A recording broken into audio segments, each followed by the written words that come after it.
All right. Well, hello. Welcome again. It's been kind of like 2 weeks again.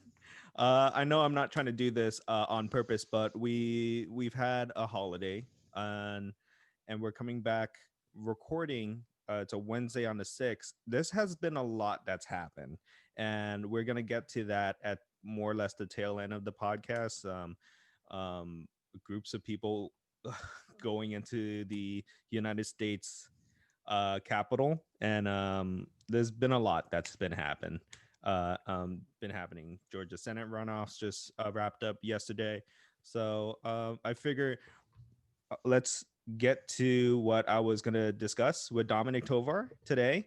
We're going to be talking about the role of independent journalism in cities and communities, and we're still kind of on this conversation of home is here, and this notion of like what brings a community together.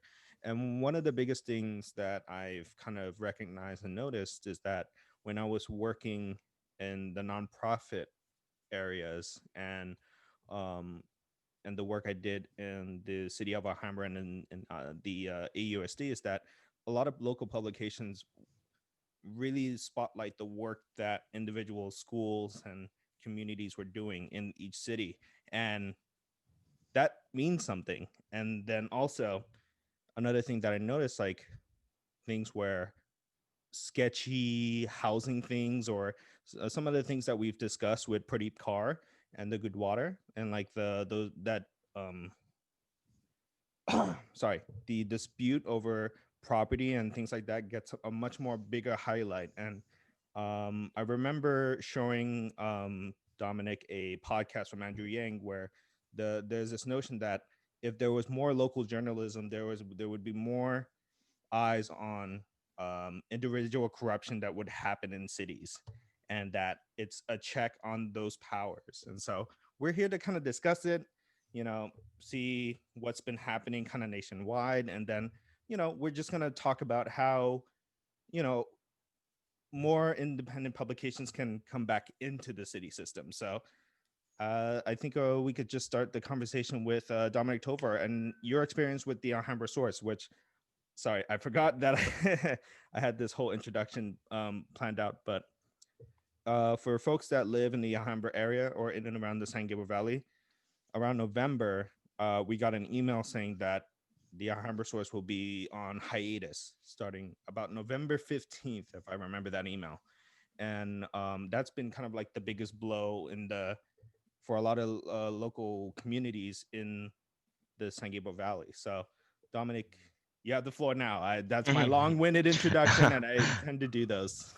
Thank you, Brian. Well, first off, it's great to be back on your show again to talk about this subject. My name is Dominic Tovar, and I worked with a nonprofit independent publication called Alhambra Source for 3 to 4 years. They functioned in the LA suburb of Alhambra, California, and they covered the western San Gabriel Valley. Um, as you said, Brian, they're currently under hiatus after a long run of, I guess it would be 11 years now. This nonprofit publication was launched in 2010, and um, interestingly enough, it was started by a group of professors at the University of Southern California after a study that they did through the Annenberg School of Journalism on civic engagement.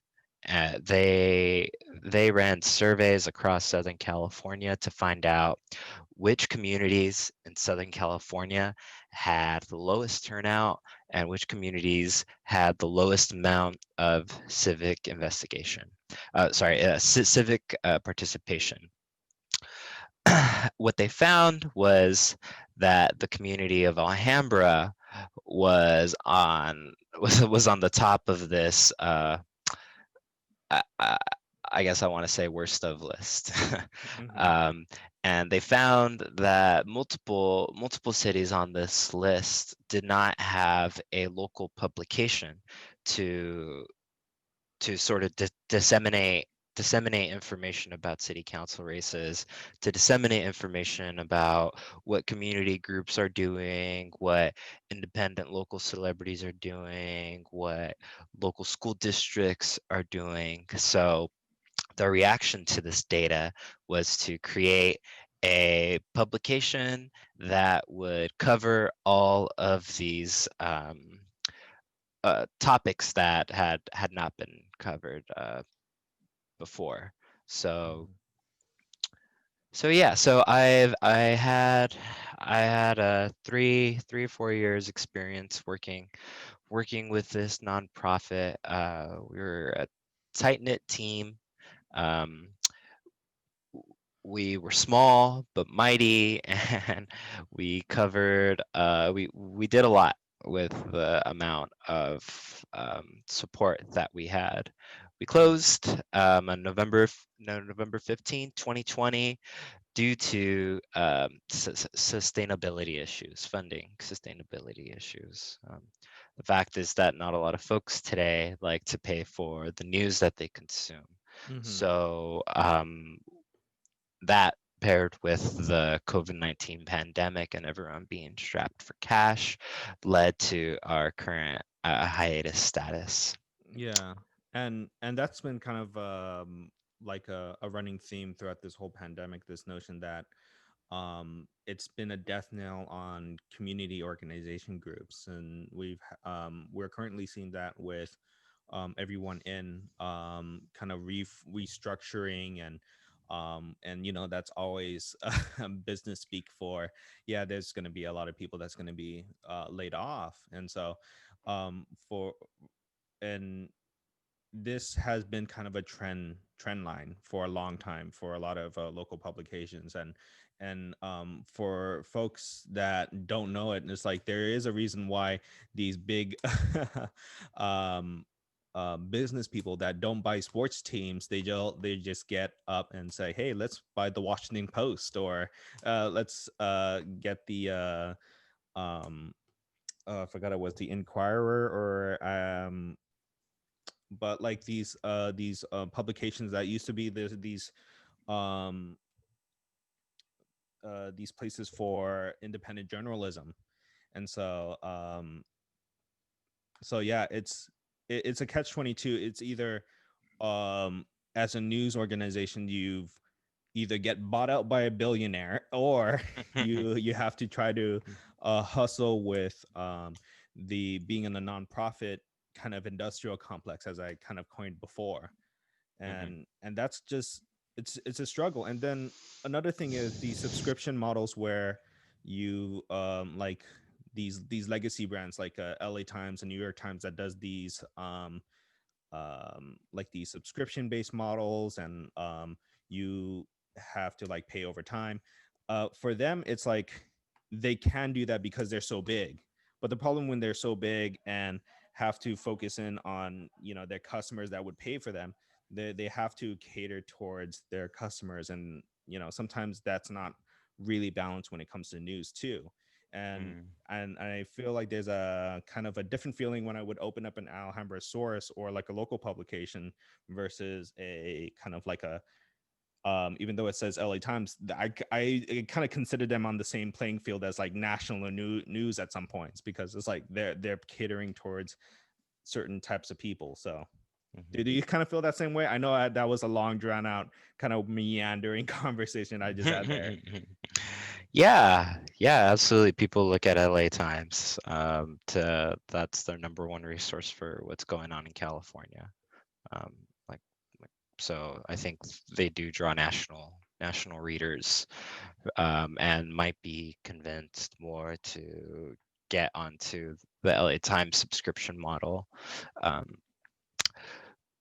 versus a small hyperlocal newspaper like Alhambra.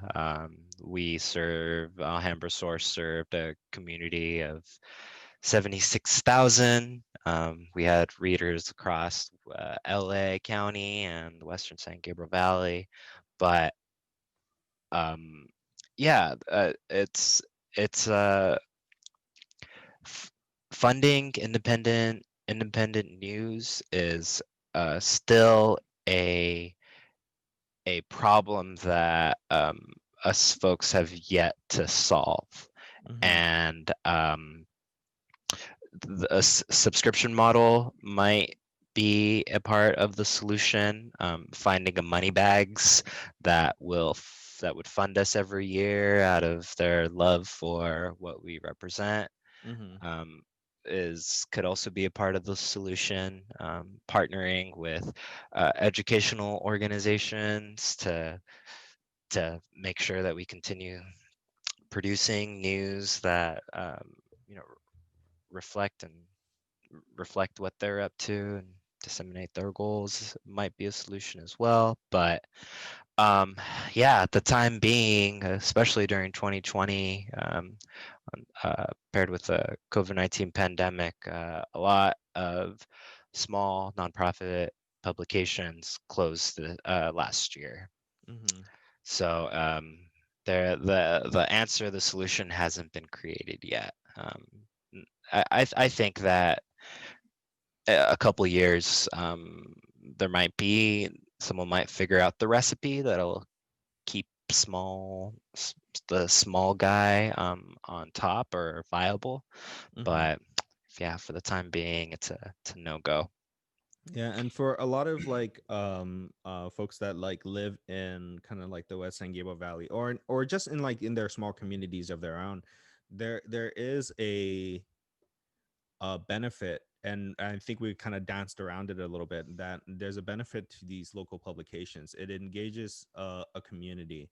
And what I found was that for the folks that at least I've saw that were reading the Alhambra Source, they felt more strongly about their community, and it was very much like, this is where I live, and I want to make sure that folks are, you know, having the basic needs and basic necessities of the community. And when there's something like, say, a local religious institution that was going to be torn down because a developer wanted to do something, then that's something that needs to be investigated, and not just one like article in the LA Times. It's like, it almost was like a spread that you could follow from date to date and like timelined it.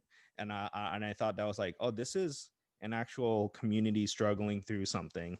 And Yeah. the fact that it was free, and it was something that was easily accessible for the community members, that is a benefit for for a local newspaper in a city community. Yeah. hmm Yeah, yeah, absolutely. Yeah, what you're talking about is the Sikh temple in Alhambra. Alhambra Source published a series of stories about this Sikh temple um, that was going to be closed down and sold by the landowner. And the drama that had come to light was that this landlord did not uh, give adequate notice to this religious group that they're that they were going to have to find a new location, and Mm-hmm. they were going to have to shut down their operations. Some of their operations are critical. Currently, they have a Saturday hot food kitchen that's open not only to their patrons but to everybody in the community. Mm-hmm. So yeah, so that type of story is an example of a story that may or may not get on the radar of the big time publications like LA Times or New York Times or the Washington Post. And it's nothing against those publications, but it's something that small hyperlocal Mm-hmm. outlets are able to see because the reporters that work for those outlets are on the ground and they live in those communities that they're serving and writing about. So they have like you've a very unique relationship to the community that they're writing about, and therefore giving them a platform. Yeah. S- I was gonna say it's like when we think about the news, we think about it in such a national level that everything that's happening with like the president or like Senate races or even in like at most the local level is just within kind of a larger radius. But when you only look at the top side, you start to ignore that. Oh, what if those that corruption thing that happens on the top, so say on the state or a government level, what if they're also happening in your city level and there's no publication to say, hey, you got to look at this doesn't look right, or here's the facts that we know of as a community together that this is happening, and we need to like actively look at that. Because when you're only focusing on the very top, you tend to almost sometimes forget that, oh yeah, I still live in a city where I see everybody every day versus, Mhm. I don't see Donald Trump walking down the street, or will I ever or ever wanted to. So like that, I think that's the thing. And at least I want uh, Are hello. you okay?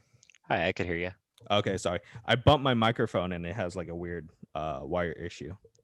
I see. Hopefully we're good. But Sound good.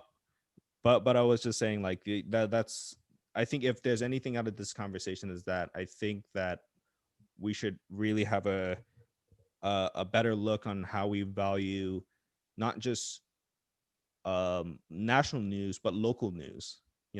And I've always been a big proponent on this idea that let's, instead of just focusing on these big giant elections, like how about like these local city elections where you actually live in the city.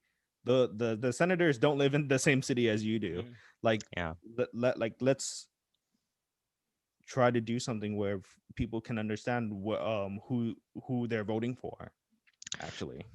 definitely. Yeah, and I think that idea is connected to the amount of frustration that the United States has been experiencing in the last year, at least in connection to, or talking specifically about politics.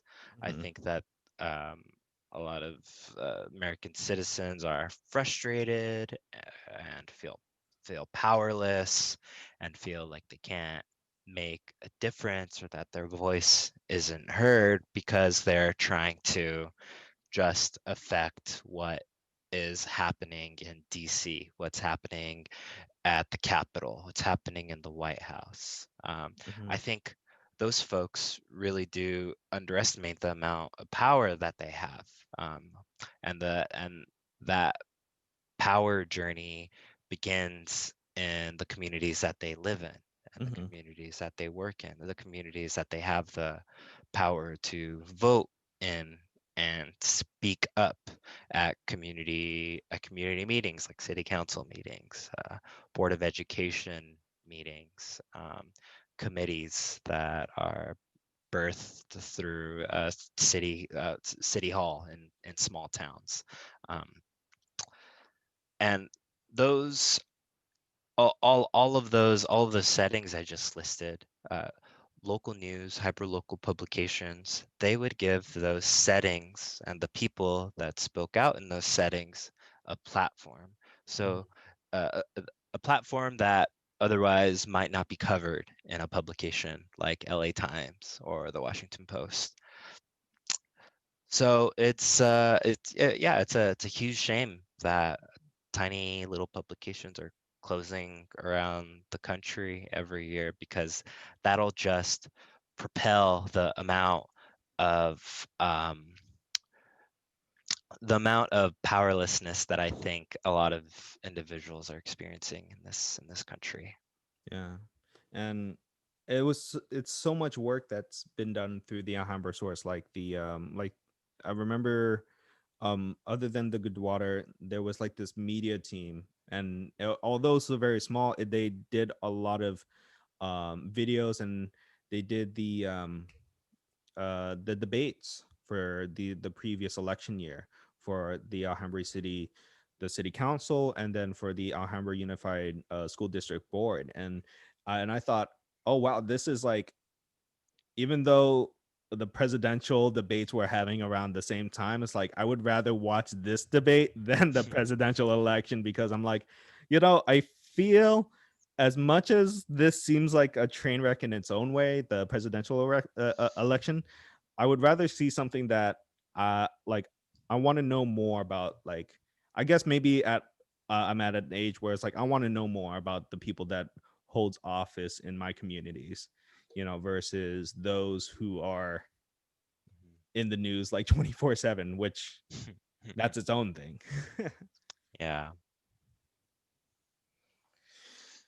So what can be done? Because like I mentioned before that we have a situation where rich billionaires are trying to pay, like buy up these independent publications. So you have Jeff Bezos buying Washington Post. You have other individuals that have a lot of money to pour into um these companies. And sometimes the main, I don't know, I worry that sometimes these Washington Posts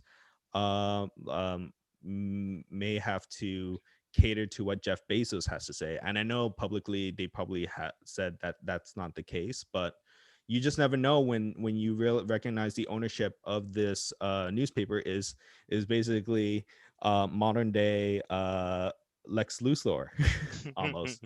So what can be the solution? We y'all have tried doing funding campaigns before, Mhm. and we have now a situations where you say hyper independent, hyper local publications are happening out there, but you have a situation where there are like folks, and someone mentioned this to me. It's like, oh, Bryan, you could be the next voice of Alhambra. It's like, I don't want that responsibility.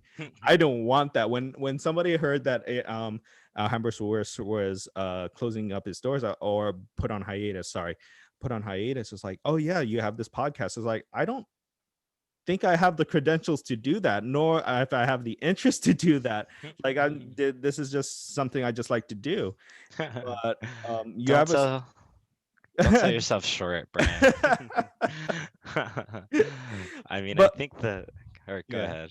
yeah, I was just gonna say, like, there are like small tiny creators that can do certain things as much as local publications, and sometimes like media organizations. So you have like the Young Turks and you have their community. But is that right for a community to do that, to let that go and like put it into these super small creators?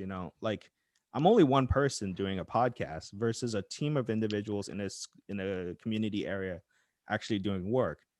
And I'm not trying to devalue what I'm doing too much, but I'm just saying, like, that's a lot to put on just a single creator. Yeah, definitely. I mean, in the if well, I guess the example of Alhambra, it currently has no independent publication that's active. So all it has is a chamber of commerce publication, which just highlights new businesses opening and local Hmm. awards going on. But it's not what's covered in only one publication is not enough to reflect what's going on in the community as a whole. Hmm. So, if you ask me, I like the idea of having multiple publications compete against each other, multiple creators producing content, um, and filling in those gaps, because the communities, even small communities, are really complicated. Hmm. Not even a small team of master journalists can capture every single piece of news that's going on in a tiny little suburb in Southern California. So, but Anyways, with that said, I don't think you should sell yourself short. I think that at the end of the day, you're still giving local leaders, local community organizers a platform to talk about topics that are not documented anywhere and would otherwise be lost in history. Yeah. So I absolutely think that a podcast like yours is a valuable media source. I love podcasts, and that's where I get most of my news summoned nowadays. Mm-hmm. And I do like that format of like it's more of a conversation piece than it is like a talking heads in a panel of like in front of like Chris Wolf or something like that. Like I just you only gave him about how many seconds to answer a question on economic policy and or election results. You only gave him about X amount of seconds when there's more to a conversation like that than um than just that 1 second. And it's almost as if it's almost like this notion of like it's a beauty pageant, ask a very tough question and to somebody that probably doesn't know well, I wouldn't say they don't know, but I would say like is put on the spot with you how are you going to gauge someone's knowledge of an issue if they don't have all the things to come up with a conversation or like open it up to like something that's more you know being of a human being versus like oh here is X Y and Z and stuff like that. So I I grind my gears when it comes to like those national news sites where it's like, oh, you just gave this person 20 seconds to respond to something that I don't think you can cover in like 20 seconds. Yeah. So I th- I hope that there would be more folks that are able to be in a space that can create or put a voice to these communities. And I think whether that comes from like a county publications. I know the OC registrar is very good. When the LA Times came out with a piece on kind of the disconnect between the Vietnamese community of kind of the folks that survived the Vietnamese War versus the Asian American Vietnamese communities coming up. When that article came out from the LA Times, I was like, oh, this is interesting, but it felt like kind of surface level almost, and I felt you know the biggest Vietnamese communities in the OC. So I checked out the OC registrar's version. I was just like, oh, okay, that it's filling in all these gaps, and there's actually people that live in those cities that understands the dynamics that goes on in those communities. So Yeah. whether if that's if as local can get, I know Alhambra was hyper local in terms of like it's a city and kind of a growing city too because there's communities coming and going. There's Mhm. there's a lot of movement happening, but if it has to be in a county level, I guess that's okay. But you still have LA Times, which almost focus itself on a national level, and it doesn't seem like it has its priorities in the right place. Almost. Yeah, and I mean, and you're right, but I guess it depends on who you pose that question to or frame that question to. Exactly. Um, Yeah. if you ask a little, a teacher in El Monte if they feel like they're being represented in the LA Times, they might say no. But if you ask, LA City of LA council member if they feel like they were covered adequately in the LA Times, they might say yes. Hmm. So it's about how you frame it and who you ask, and if there were more small publication options for folks all over the world, I think that everybody would be able to sleep a little bit easier knowing that they were represented in a news story or a podcast or a video or a public conversation, because I do think that that's part of the recipe of of happiness, like Mhm. feeling that you're heard, feeling that someone out there in the world uh, acknowledged you today. At least that would help me to sleep. Yeah. And feel like you have like an actionable kind of like role in a community also. And I think that's why there's like these moves and shifts towards more kind of like communities that kind of adhere to my own personal politics or adhere to my own personal opinions, but uh Yeah, definitely. Yeah, you asked me earlier, or I think you were going to ask me about what is the solution then to save mhm, these small publications that are going under. And I think I think the beginning of the solution process, um, I think it begins with illustrating to communities at large the importance of media, the importance of journalism that isn't biased. I think that's the first big step that might take years and years to fulfill. Uh, in 2020 and during a presidential election, I think that was the year where people have doubted media and news sources like the most in my mhm, lifetime. There were terms thrown around like fake news, misinformation, conspiracy theories, um,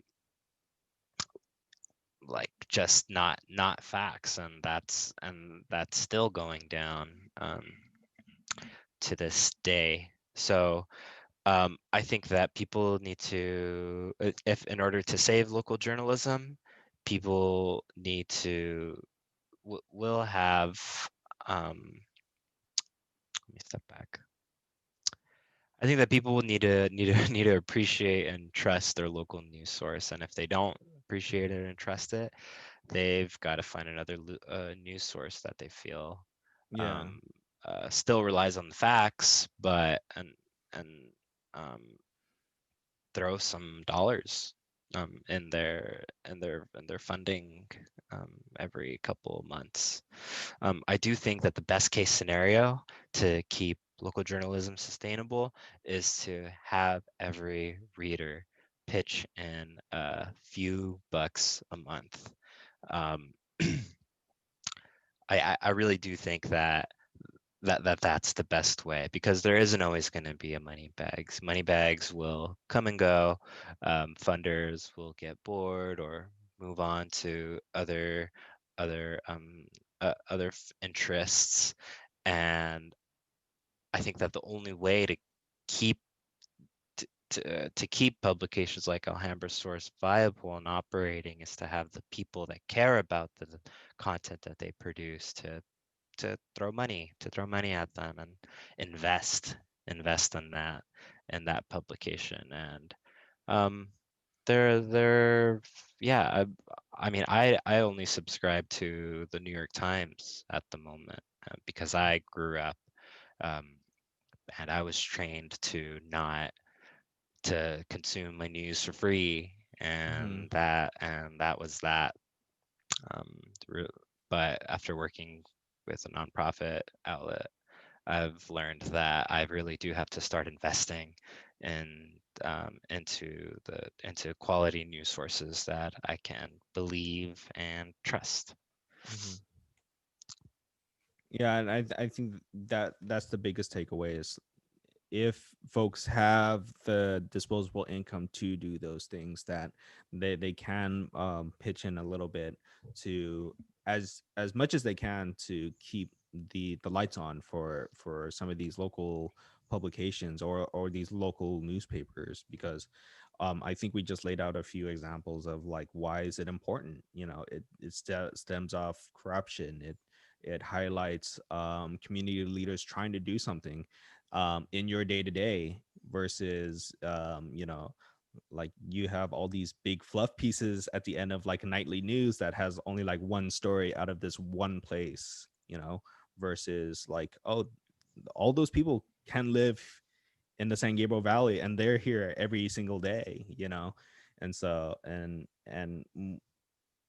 to get to know your local leaders too. It's just like one of the biggest things was I wouldn't known Chris Olson if if it weren't for the Alhambra Source, or at least that relationship between the place I was working at, running into the Alhambra City Hall, and then getting to know those people and like what they were wanting to do, and like what their platform was running on. I don't think I would ever had known or understand that coming into the to that space. And I'm sure like right now where I live, I don't think that there's a local publication where I live in the San Gabriel Valley. And um gosh, I probably don't even know my city hall. I don't know my own city council. I probably know Alhambra City Council way more better than the city I live in. So that's probably a lot to say of where I live. So Yep, yeah. I mean, yeah, Alhambra had a publication, so that's probably why. Hmm. Yeah, they had a they had people working for the community. Yeah. Yeah. So I would hope for the best. We I did want to at least try to talk about it a little bit, because we did had like text conversations about what was happening earlier. Um, Now I have to consider maybe a plan to visit Georgia for a solo trip. But oh, I think we're shifting the podcast to what's been happening a little bit, since I have somebody that has historically been a been in journalism. I want to pick your brains about what just happened now with the Capitol. I know how we were just talking Mhm. about local journalism, but we're talking about stuff in a national scale. So yeah. Yeah. Yeah, so today is Wednesday, January 6th. It's 8:14 p.m. In California, and this morning a group of pro-Trump uh, agitators rushed the United States Capitol, and yeah, they got in and they were chanting. Um, what was that slogan? Stop the Like steal. stops the steal. Yeah. Yeah, I, that. remember stop the count right before, because this was before Ossoff's victory. So this was a little bit up in the air. So the Georgia Senate runoffs was like yesterday. And Mhm. so for whatever reason, when I was tuning in on one of those live reports, I guess when you have like newscasts right there, the chant was stop the vote, and I was just like, what is this, November all over again? Yeah, yeah, right. Stop the vote, stop the steal. Yeah, it's essentially a group of people were unhappy with how the presidential election was conducted, and they thought that they believed that, I'm sure they still believe that President Trump should extend his four-year Hmm. 4 years in office. They couldn't accept that Biden had won the presidential election, and yeah, this crowd was really agitated. They began as protesters, but uh, if you rush a government building and you start breaking windows and start like threatening authorities on the ground, like you become rioters. So Yeah. people, those folks were rioters today, and um, they were so aggressive that that one of them was killed, Hmm. um, which is extremely unfortunate.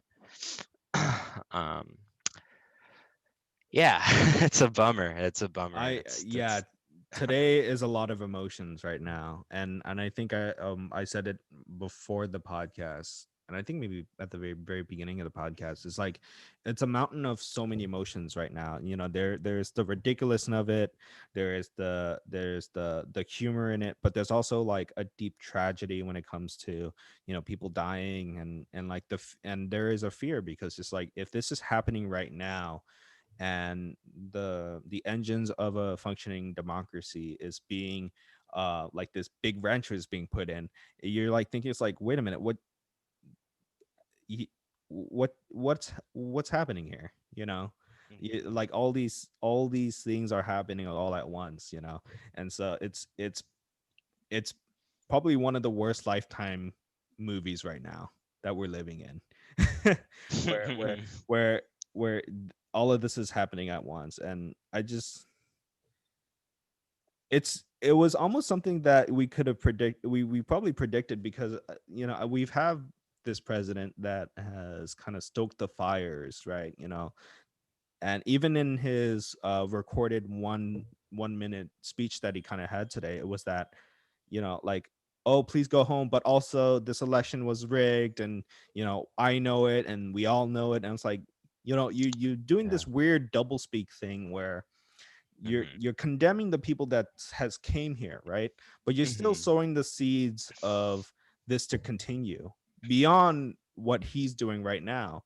And it's worrying, it's troubling, and it's kind of scary, you know, for me, because, you know, uh coming from a family of a Southeast Asian descent, like, you do have um, a a good population of that community that still believes in that mid-century communist threat, and really believes that Trump is the person to do so. Like today, I literally saw a South Vietnamese flag within the crowd, and I'm just like, it was like perfectly like in the middle of the screen, a South Vietnamese flag. And I was just like, well, that's either a Vietnamese immigrant family that's there, or I don't know what else to believe. Like, this is happening, you know, because yeah, Yeah, definitely. Yeah, there are pro-Trump people all across our country, and there are Republicans all across our country, and they have different backgrounds. I know many that aren't even citizens, but so they're extremely diverse. They don't really fit the mold of like angry white guy, which I yeah, think I think a lot of folks think of when they think of alt right leaders and believers. Um, yeah, but I mean, I honestly don't think that there's. I mean, like we live in the United States. Like I think that not we have the right to lean left, lean right, and to not agree with the voter with like who is elected in public office. But um, at this point, like a month and a half away from the election, like any type of claim of voter fraud, illegitimate counting has been has been passed through court. It's gone through the proper channels, and it has been shown to be fruitless. The evidence is not there. hmm, And so, with that information, I think that the protesters turned rioters, I think that they don't believe, I think that they don't believe in the democratic system hmm, and are frustrated with it. And oh man, I don't know. I'm still processing it and yeah, wrapping my head around it. This broke a couple hours ago, and it's still very fresh. So I'm still yeah, and figuring out where I stand, but yeah, it's complicated. It's complicated. yeah, it's kind of a rough a start to 2021. Well, to be fair, by contrast, we started 2020 thinking that we would be in a World War III with North Korea. So I guess I guess we're I think we're par for the course when it comes to early January, beginning of the year funks. Yeah. Um, there are some small victories, yes, of course. If there's any indication of my audience, I do tend to lean progressive when it certain comes to certain things. So I am pretty happy that the result of Georgia happened. But I'm Mm, also, it is kind of worrying too, because we've kind of have this situation now. I think what 2020 has happened and what coronavirus has happened is that we have kind of a really fractured situation where there is a lot of fights between s- I would say centrist, but like corporate Democrats versus progressive people. That I'm more aligned with more progressive people than I am with these like corporate, like, hey, let's have this middle ground way, a certain sort of situation. And I'm like, here I'm seeing more homeless people. I see a situation where if you've lost your job, you lost your health care. Therefore, if you get the coronavirus, you are screwed, mm, you know? So all those things are writ large, and I would hope that there is a movement to say, hey, like, listen, how y'all been running this show for about 15 years, it ain't be working for us no more, you know?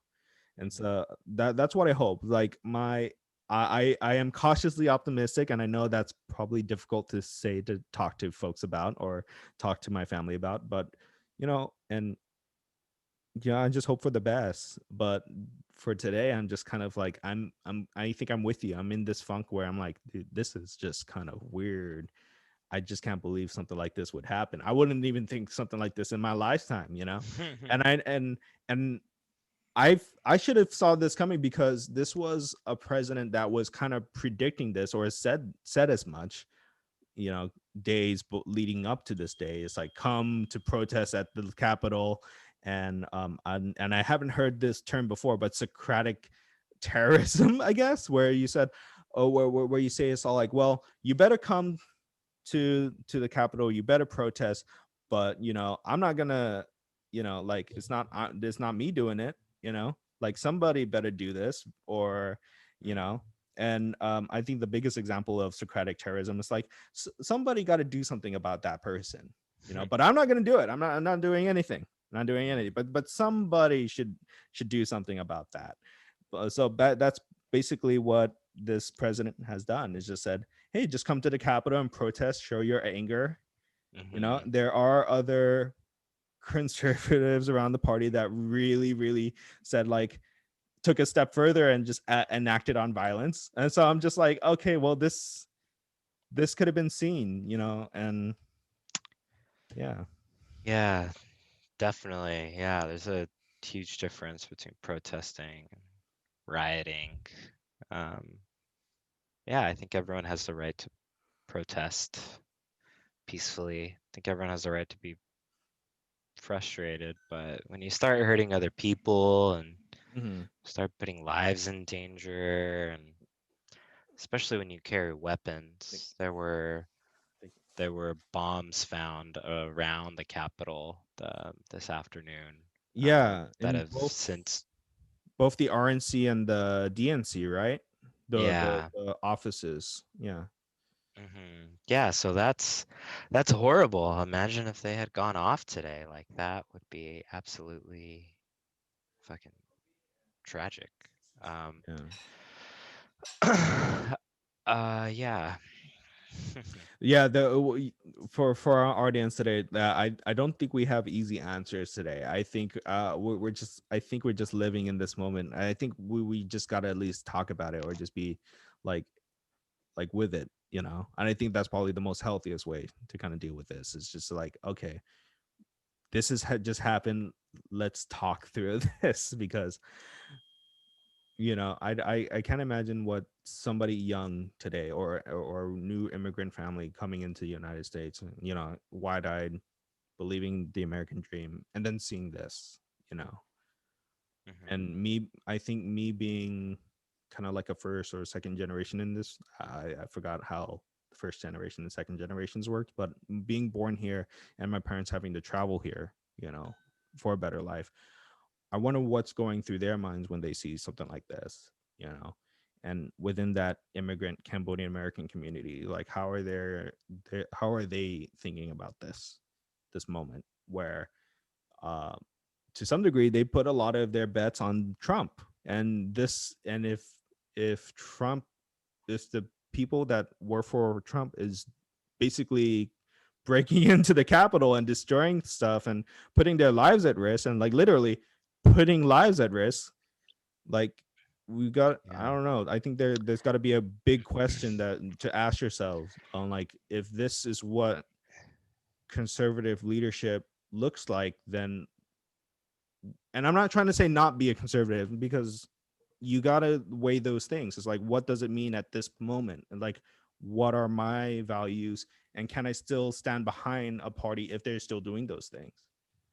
Yeah, definitely. Yeah, and to add to that list of what the agitators in DC are doing, I think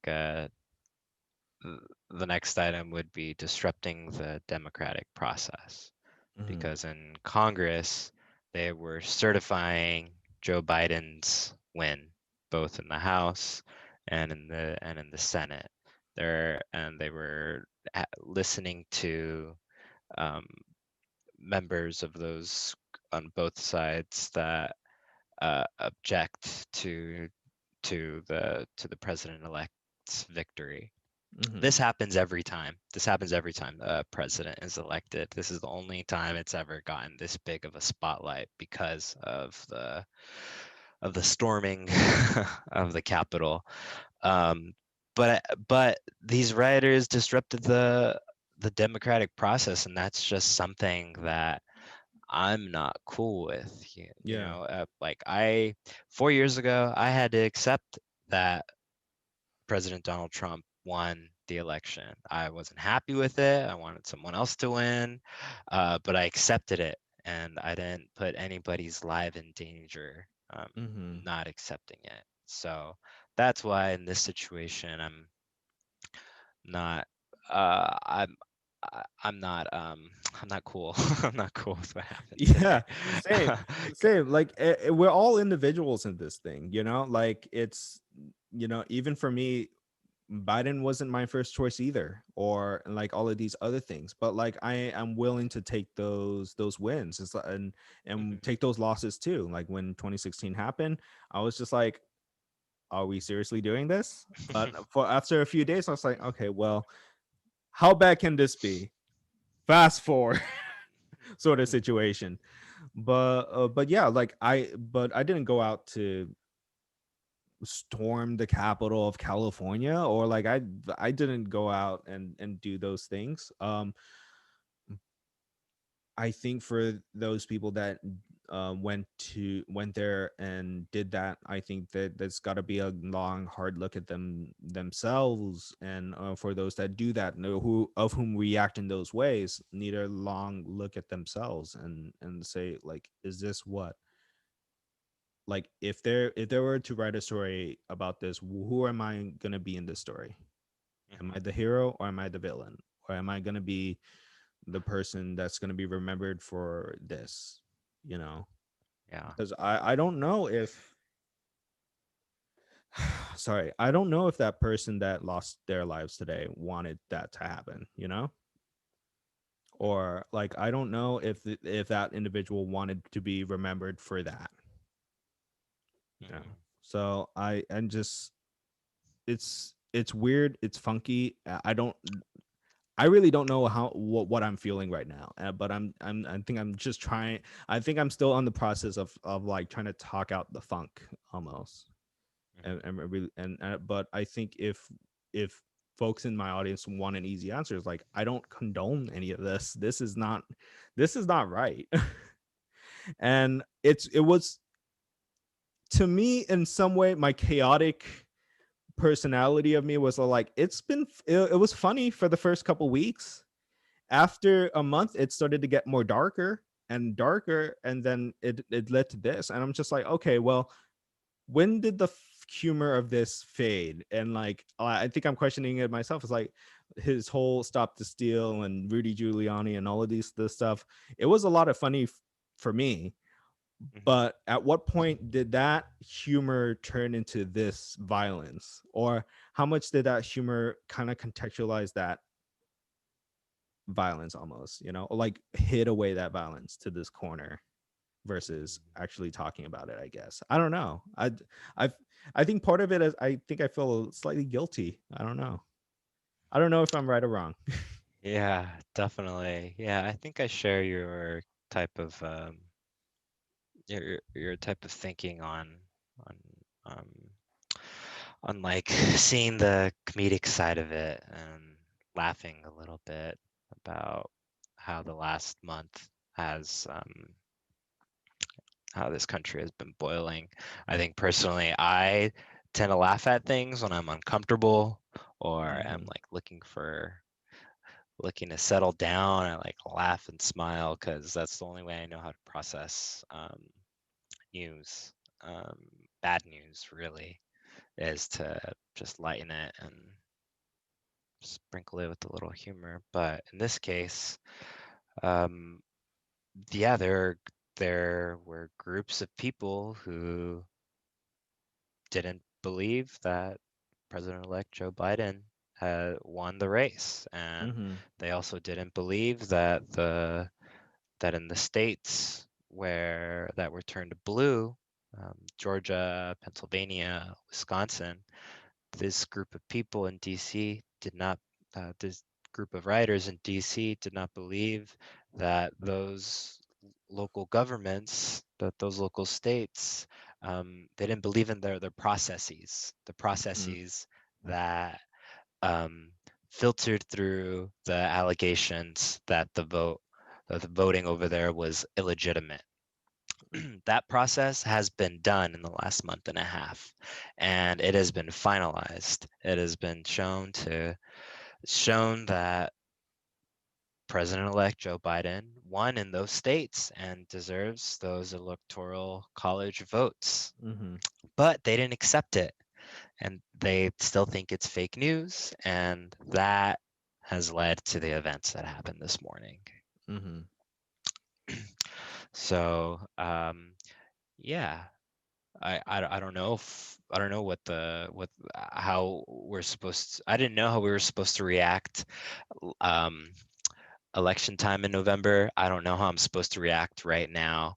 I don't Yeah, it's frustrating and I'm like trying to process it, and I think many of your listeners might be feeling that Yeah. today, Wednesday, January 6th as well. I've before leaving today, I would like to say that there was a moment today where I think somebody was asking me, Mr. Kim, what do you think about what's happening today? And I was just like, I don't know what to tell you. I really, really don't know what to tell you. It's like I know the dynamics of the organization that I'm trying to promote, and like, they're of more recent immigrant classes. Like your family has moved here because you believed in this notion. And for me, that, free and fair elections and all of these things, and for this to happen, and they're seeing this, they know and they understand, they know how to feel it, you know what I mean? like Yeah. like these students know how to feel it. And so when something like this happens, I don't know what to tell them. I don't think I'm equipped to understand what's happening. I don't know if I have the right answers, because I'm only one person and I don't know if I have the responsibility to be a person that answered those questions for them, because there's so much emotion that comes around when it comes to this. And I know that, like I said, I don't want to be a downer, but this is just how I feel at this current moment. And what I've learned recently about, trying to, you know, you know, talk more about emotions and feelings, and talking to a Yeah. professional lately, is that believing in in those moments where you just don't understand, and just say, I don't know.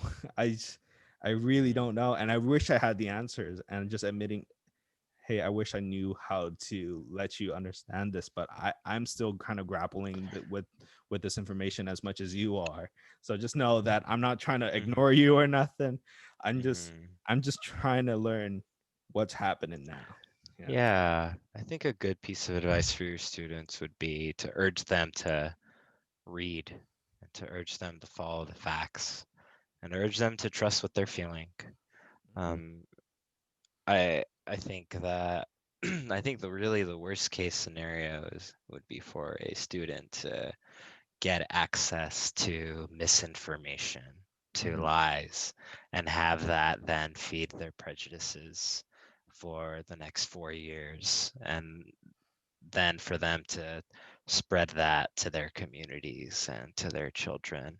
Um, I really do think that, again, going back to local news being awesome, I do think that sticking with the facts and finding local sources and talking to local community members like Mr. Kim, or local city council members, or local leaders of community groups.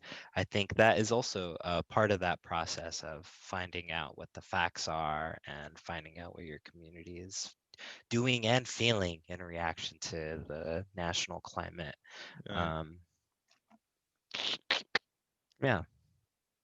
Yeah, and then thank you for tying it back in the importance of local publications and what makes up a community. And thank you, Dominic. I didn't want to end on this awkward note, and like I know I think part of the reason why I didn't want to try to tack on the subject at the very end of the show is just that, like, it's happening in real time almost, and Mhm. I Yeah. think I just needed that moment. I don't know if you needed that moment, but just needed that moment to at least kind of talk about it a little bit. And I think now it's all public to the world.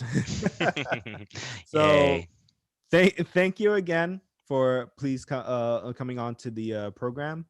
I've like all the journalism that you've done through the Alhambra Source, and I'm hoping for bigger and better things, and hopefully for you to be coming back to the community and doing something.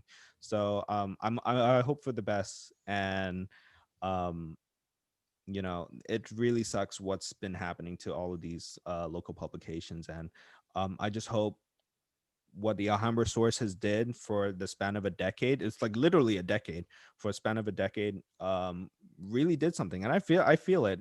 I know it kind of happened when I was kind of middle school, or like, right, no, it's 2010. I was in high school with you in Mhm. 2010 when it started. Yeah. So throughout my college experience, is like I started to kind of learn more about my community at large, or the Alhambra community, in essence, because I was going to Cal State LA. So I was like, Mhm. I'm basically working, not working and living there. Yeah. So yeah. Yeah. Thanks so much for having me, Brian. I do think that your listeners are gonna walk away from this episode thinking about what makes up their community and thinking about why or why not they don't have a local publication in their community. And honestly, I think that's a good start to changing the world. Yeah, start asking those questions, y'all. So thank you for watching this podcast. Hopefully you like and subscribe, and ring that bell for any notifications. And until then, we'll try to do this more weekly. I'll try. I'll try. I don't know if I can make any promises anymore. It's been very busy lately. So we'll see you on the next time.